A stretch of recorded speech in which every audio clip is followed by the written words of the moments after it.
दिल्ली का पालम इलाका, वहां पर एक घर से अचानक रात में एक छोटी बच्ची के चीखने की आवाज आती है, बचाओ बचाओ।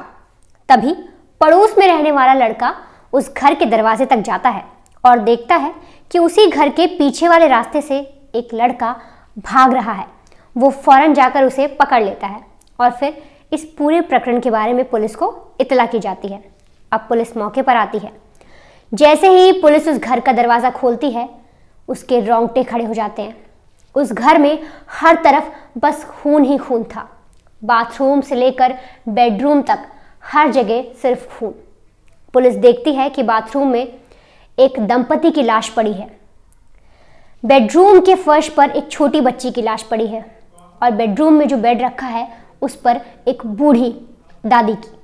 पुलिस देखती है कि बाथरूम में जो लाश पड़ी है उस पर खून के निशान हैं। फर्श पर जिस छोटी बच्ची की लाश पड़ी है उस पर भी खून के निशान हैं, लेकिन बेडरूम के बेड पर जिस बूढ़ी दादी की लाश पड़ी है उस पर खून का एक भी धब्बा नहीं है। अब इसके बाद पुलिस जो लड़का भाग रहा था उसे हिरासत में लेती है और उससे इस पूरे प्रकरण के बारे में, इस पूरी वारदात के बारे में बातचीत करने की कोशिश करती है। पुलिस पूछती है कि तुम भाग क्यों रहे थे और ये कत्ल किसने किए हैं और ये लोग कौन हैं। इसके बाद लड़का कुछ ऐसे सनसनीखेज खुलासे करता है जिसे जानने के बाद हर किसी के रोंगटे खड़े हो जाएं। सबसे पहले आप ये तस्वीर देखिए, ये है 25 साल का केशव। ये वही लड़का है जिसने अपने ही घर में मौत का तांडव मचाया। इसने पहले अपनी दादी को मारा, अपनी छोटी बहन को मारा और अपने माँ बाप को भी। पुलिस केशव को पकड़ती है और उससे पूछती है कि क्या हुआ, किस तरीके से तुमने अपने पेरेंट्स को मारा, अपने घर में इस तरीके से अपनी बहन को मारा, दादी को मारा। तो केशव बताता है कि 23 तारीख बुधवार के दिन वो सोकर कुछ देर में उठा, उसे लेट हो गया था। इसके बाद उसके पापा उसे खूब डांटते हैं। करीब 20 मिनट तक पापा उसे डांट लगाते हैं। उसके पापा कहते हैं कि तुम किसी काम के नहीं हो, तुम नाकारा हो, तुम मेरे घर पर बोझ हो, तुम मेरे लिए सिर्फ एक बोझ हो। केशव कहता है कि इसके बाद मेरा माथा ठनक गया था। मैं घर से कुछ देर के लिए बाहर चला गया, लेकिन फिर मैं जब रात को लौट के आया, मैंने अपनी दादी से पैसे मांगे, उन्होंने मुझे पैसे नहीं दिए। इस पर मुझे गुस्सा आया और मैंने उनका गला दबा दिया। इसके बाद ऐसे करते करते मैंने अपनी माँ से पैसे मांगे, अपने पिता से पैसे मांगे और जब उन्होंने मुझे पैसे नहीं दिए तो मैंने अपनी माँ का गला चाकू से रेत दिया और अपने पिता पर भी पीछे से अटैक किया। करीब 18 से 20 बार मैंने अपने पिता पर किए और फिर मैंने अपनी छोटी बहन को भी मार दिया। अब जब पुलिस ने इस पूरे मामले की जांच की, जो केशव ने बताया उस पर हर एंगल से जांच की, तो पुलिस को पता लगा जो केशव है वो नशे का आदी है। कुछ दिन पहले वो रिहैब सेंटर भी गया था, वहाँ से वापस अपने घर आया और उसके बाद उसने इस तरीके की वारदात को अंजाम दिया। जब पुलिस ने केशव से और पूछा कि तुम्हें तुम्हारा हाथ नहीं कांपा, तुम्हारा कलेजा नहीं कांपा, अपने ही घर में इस तरीके से वारदात को अंजाम देने के लिए अपनी छोटी बहन तक को तुमने मार दिया, तो केशव बताता है कि मुझे घर में कोई प्यार नहीं करता। अक्सर मुझे घर में सिर्फ ताने ही मिलते थे, मुझे डांट ही मिलती थी। मेरे पिता अक्सर मुझे डांटते थे और कहते थे कि तुम इस परिवार पर सिर्फ बोझ हो।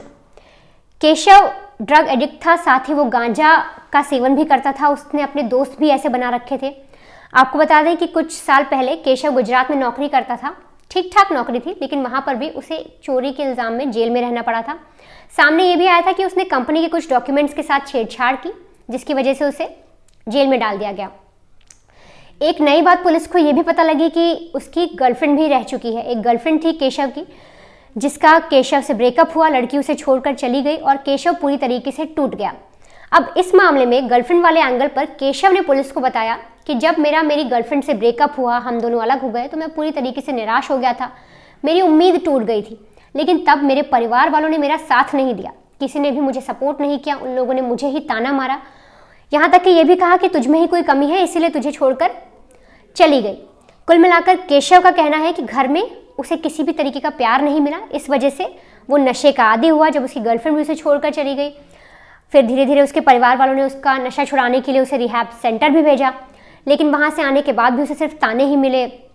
वो एक तरीके का एक बंधे हुए उसमें रह रहा था कि सिर्फ उसकी अपनी ही दुनिया थी, जिस वजह से वो बहुत परेशान हो गया था। और उसी वजह से उसने एक प्लानिंग करनी शुरू की कि अब मुझे अपने माँ बाप को मारना होगा। ये पुलिस का कहना है कि एक प्लानिंग के तहत उसने अपने पेरेंट्स को मारा है। ये कोई अटैक नहीं हुआ है कि उसे गुस्सा और उसने मार दिया। केशव ने पहले ही सोच रखा था कि उसे अपने पेरेंट्स को मारना है, उसी के तहत वो एक मौका ढूंढ रहा था, एक वजह ढूंढ रहा था कि कैसे और क्यों मारे। इसीलिए जब वो 23 तारीख को जब देर से सोकर उठा और उसके पिता ने करीब उसे 20 मिनट तक डांटा, तो केशव को एक मौका मिल गया और उसने वही किया जो उसे करना था। वो घर से बाहर गया, फिर अंदर घर में वापस आया रात को। फिर उसने सबसे पैसे मांगे कि एक वजह क्रिएट हो जाए, जिसके बाद उसे जब वो लोगों को कह सके कि उसे गुस्सा आया, वो तनाव में था। और जब ये सारी चीज़ें नहीं हुई और उसी के तहत उसने, जब उसे पैसे नहीं मिले, ना उसे दादी ने पैसे दिए ना माँ बाप ने पैसे दिए, तो फिर उसने घर में रखे चाकू से ही अपने पिताजी का गला काटा। फिर उन पर लगातार 18 से 20 अटैक किए, माँ का गला काटा, बहन को मार डाला और दादी को भी गला घोंटकर उनकी भी हत्या कर दी।